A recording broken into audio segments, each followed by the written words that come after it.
The most decorated soldiers of World War II were not always the ones who fired the most shots. Some of the people who changed the course of history during that war never led a single charge, never commanded a battalion, and in some cases, never even held a weapon. And yet, without them, thousands would have died. Entire resistance networks would have collapsed. The truth about one of the greatest atrocities in human history might have taken years longer to reach the world. We were taught that courage looks like a uniform, a rank, and a rifle. But the war that reshaped the modern world was also won by a woman with a prosthetic leg running from the Gestapo through the French mountains, by a man who voluntarily walked into Auschwitz, by a soldier who dragged 75 wounded men to safety while refusing to pull a trigger, and by a prisoner of war who used the black market inside a Nazi labor camp to buy back human lives. These are not footnotes. These are the stories that history almost buried, and they deserve to be told. Virginia Hall. Picture occupied France, 1942. The streets of Lyon are watched. Informants sit in cafes, listening. German officers move through the city with the confidence of men who believe they control everything. And somewhere in the middle of all of it, a woman limps slightly as she walks, a limp that would cost most people their cover instantly, that would make them impossible to forget, impossible to hide. But Virginia Hall didn't hide. She organized. She recruited. She built one of the most effective Allied spy networks in all of occupied Europe, right under the nose of the most feared secret police in history, and she did it on a prosthetic leg she nicknamed Cuthbert. She had lost the leg years before the war, in a hunting accident in Turkey. The U.S. State Department had rejected her application to become a diplomat, deciding that a woman with an amputation was simply not fit for foreign service. So Virginia Hall found another door. She made her way to Britain, walked into the Special Operations Executive, Churchill's shadow warfare agency, and convinced them to send her into the heart of Nazi-occupied France as a covert operative. She arrived in Lyon in 1941 posing as an American journalist. She was, in reality, the most active and most dangerous Allied agent on French soil. What she built there was extraordinary. Safe houses. Escape lines for downed Allied airmen. Communication channels between resistance cells that had been operating in dangerous isolation. She coordinated supply drops. She recruited locals, trained them, and kept them alive in an environment where a single wrong word to the wrong person could mean arrest, torture, and death. The Gestapo knew someone was pulling these strings. They called her the Limping Lady. Klaus Barbie, the man they called the Butcher of Lyon, made her capture a personal priority. He described her as the most dangerous Allied spy in France. He was not wrong. When the Gestapo began closing in, Virginia Hall did something that defies imagination. She escaped across the Pyrenees Mountains, on foot, in winter, with her prosthetic leg. She sent a message to London during the crossing that read, "Cuthbert is giving me trouble." Her handler, not knowing that Cuthbert was her leg, replied, "If Cuthbert is giving you trouble, have him eliminated." She made it to Spain. Then to Britain. And then, without hesitation, she asked to go back. The OSS, America's wartime intelligence agency, sent her in again, this time disguised as an elderly French peasant woman, her hair dyed, her posture deliberately aged, her identity completely rebuilt. She went back into the same country that had almost killed her and resumed the work. By the time the war ended, Virginia Hall had helped organize entire rural resistance networks in central France, assisted in sabotaging German supply and communication lines ahead of the D-Day invasion, and helped prepare the ground for the Allied push through France. She received the Distinguished Service Cross, the only civilian woman to receive that honor during World War II. When the agency tried to present it publicly, she declined the ceremony. She said she didn't want her cover blown. Virginia Hall spent her entire war being told she wasn't enough, not the right gender, not the right body, not the right candidate. And she answered every single one of those judgments the same way, by becoming irreplaceable. Witold Pilecki. Imagine choosing this. Imagine standing outside the gates of a place you already know is a death camp, because the reports have reached you, fragmented and horrifying, and deciding, with full awareness, to walk in. Not as a prisoner dragged from his home. Not as a soldier captured in battle. But voluntarily. With a false identity in your pocket and a mission no one else was willing to take. That is exactly what Witold Pilecki did in September of 1940, when he allowed himself to be swept up in a German street roundup in Warsaw and was transported to a camp that the world had not yet begun to understand, a place called Auschwitz. He was not sent there. He went there on purpose. Inside, the reality hit with full force. The beatings began before the first day was over. Prisoners were worked until they collapsed, starved on rations calculated to keep a man functional for a matter of weeks, and killed for infractions that were sometimes no more than a sideways glance. The smell of death was not metaphorical, it was physical, constant, embedded in the air and the soil. Pilecki moved through that world with his false name, Tomasz Serafiński, and began doing the only thing he had come to do: observe, document, and organize. He made contact with other prisoners. He formed a clandestine resistance cell inside the camp. And he began smuggling reports out through a network of couriers, detailed, methodical accounts of what was happening behind those walls, written in the margins of reality, passed through hands that risked everything to carry them. Those reports reached the Polish government in exile in London. They were forwarded to British intelligence. They described mass executions, systematic starvation, medical experiments, and the industrial processing of human lives with a precision that left no room for doubt. And yet, for a long time, they were not fully believed. The scale was too enormous. The cruelty too organized. Officials who read the documents struggled to accept that what Pilecki was describing was real, that a modern government could construct and operate a machine designed purely to exterminate human beings. Pilecki sat inside that machine for nearly 3 years, watching it run, and kept sending the truth outward into a world that wasn't yet ready to receive it. He escaped in April of 1943, not because he had given up, but because he had concluded that the resistance network inside the camp needed him to survive, to deliver his reports in person, and to push the Allies toward action.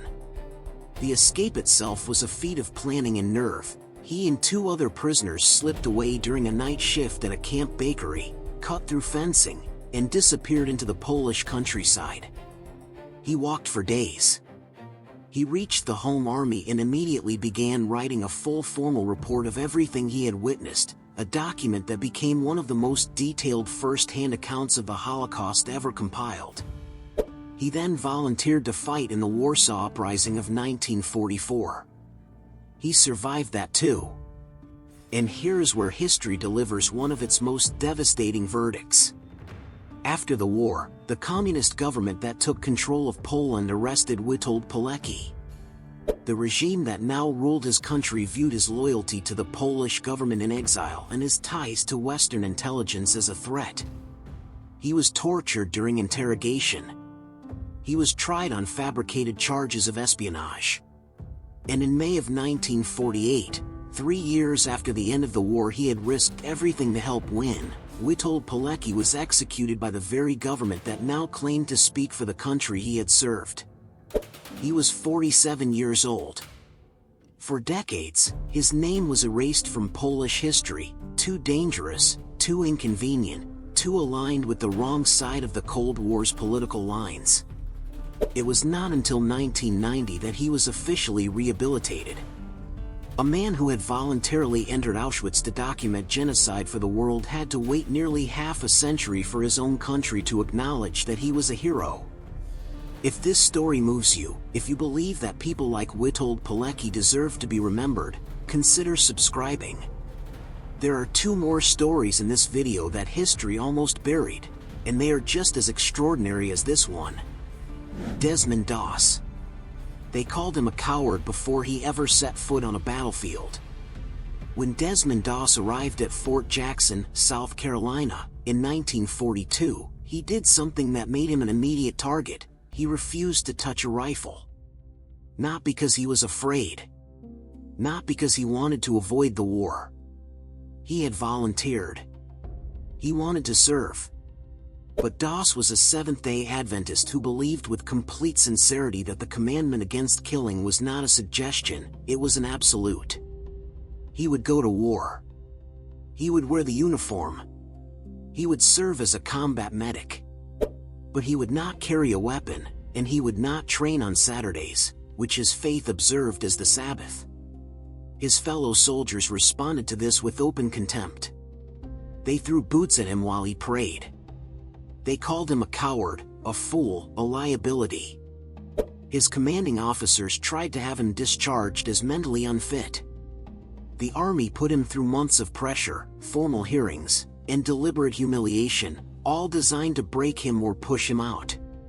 Desmond Doss didn't move an inch. He was eventually deployed with the 77th Infantry Division to the Pacific Theater, where the fighting was among the most brutal of the entire war.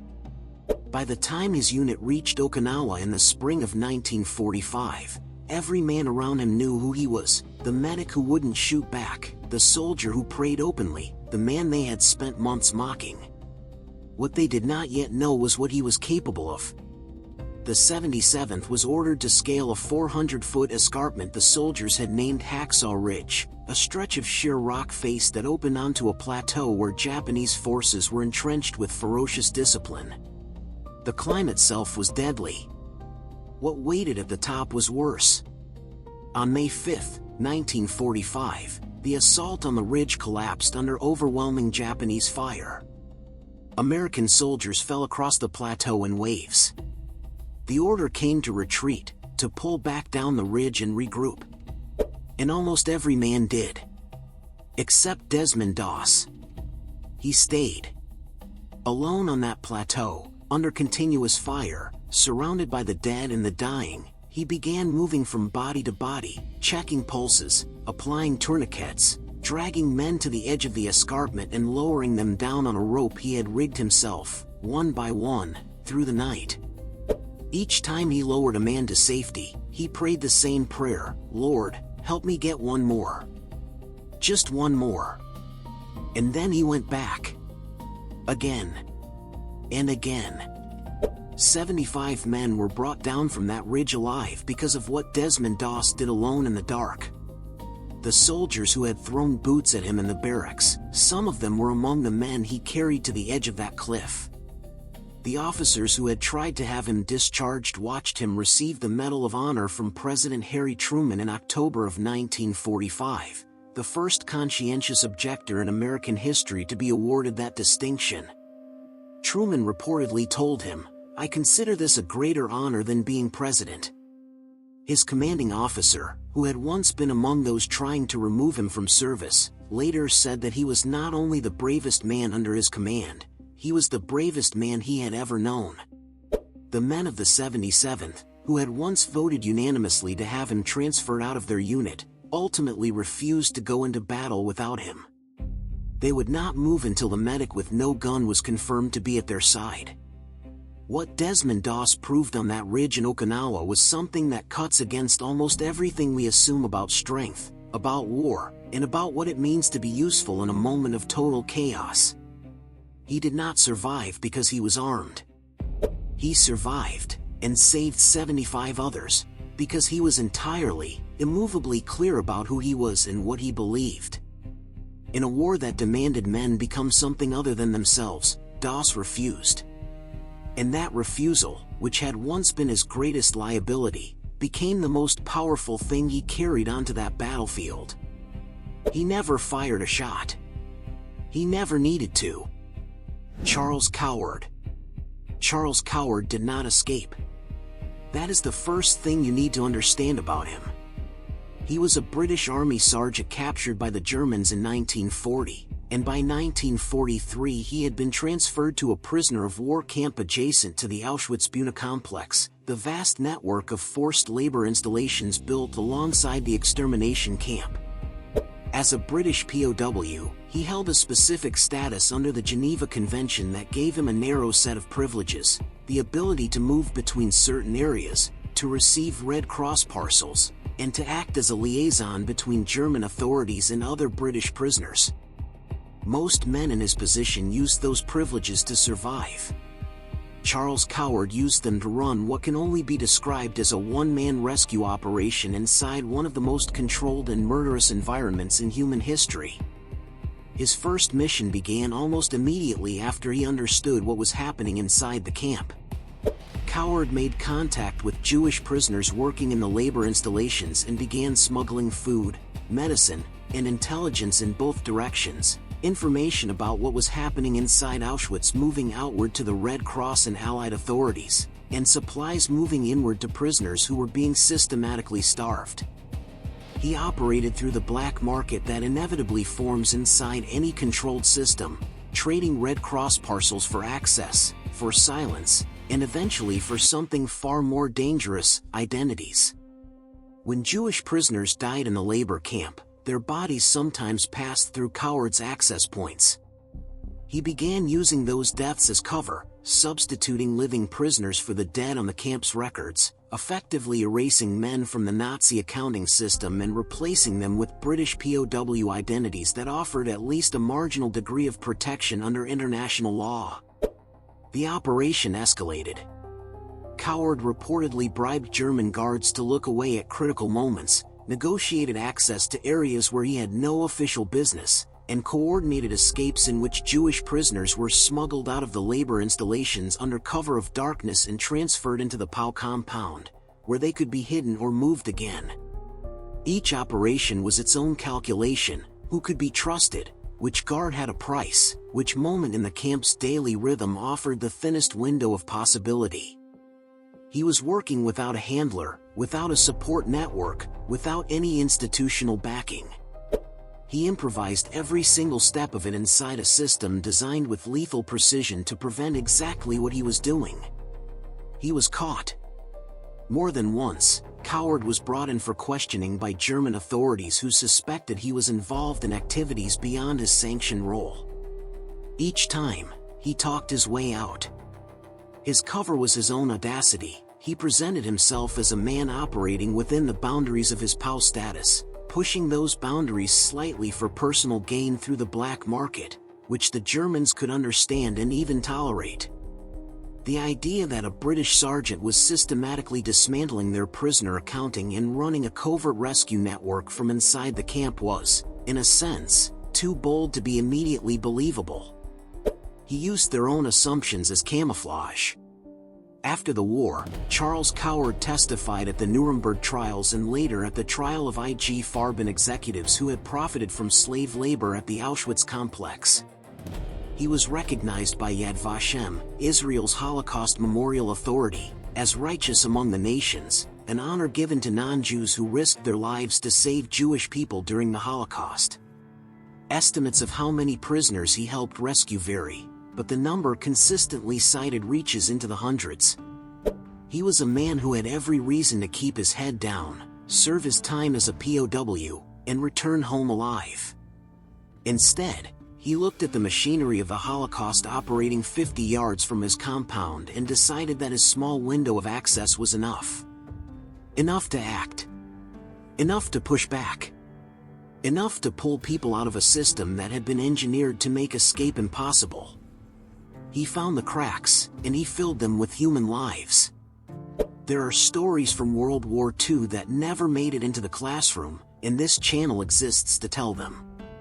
If that matters to you, subscribe and make sure you don't miss the next one. The video on your screen right now goes deeper into another forgotten corner of that war, and it's worth every minute.